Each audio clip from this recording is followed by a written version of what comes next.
అరే మొన్న చూసినాం కదా, ఆయన పేరేంది, మన ఏఐసిసి నాయకులు సంపత్ కుమార్ గారు డైరెక్ట్ కాంట్రాక్టర్నే బెదిరించేసాడు. 8 కోట్లు ఇస్తావా అని పేపర్లలో చదివినాం మనం. 8 కోట్లు ఇచ్చేదాకా కాదు అని వాళ్ళను కొట్టుడు, బండ్లు గుంజుకునుడు.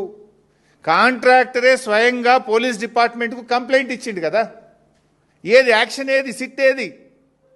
మా జర్నలిస్టులను వేధించడానికి సిట్టు, ప్రతిపక్ష పార్టీ బీఆర్ఎస్ను వేధించడానికి సిట్ల మీద సిట్లు, కమిషన్ల మీద కమిషన్లు. మరి వీటి మీద సిట్లేవి, కమిషన్లేవి? నేను అడుగుతున్న, కాకీ బుక్ అందరికీ సమానమే అని నీతులు చెప్పే డీజీపీ శోధర్ రెడ్డి గారు, మీ కాకీ బుక్ కాకెత్తుకపోయిందా? ఎక్కడ పోయింది? కాంట్రాక్టర్ డైరెక్ట్గా పోలీస్ స్టేషన్లో కంప్లైంట్ ఇస్తే ఇప్పటికి ఎందుకు అరెస్ట్లు అయితలేవు? ఏమైంది కాకీ బుక్కు? సజ్జనార్ బాగా మాట్లాడినావు కదా, మొన్న జర్నలిస్టులను బెదిరించినావు కదా. ఎమర్జెన్సీ ఉంటే మీరు ఇక్కడ ఉంటారా, నేను మీతో మాట్లాడతానా, మీరంతా జైల్లో ఉంటారని జర్నలిస్టులనే బెదిరించే ధోరణితో మాట్లాడినావు కదా. ఏమైంది నీ రూల్ బుక్కు? సజ్జనార్, నీకు ఇవేం కనబట్టలేవా?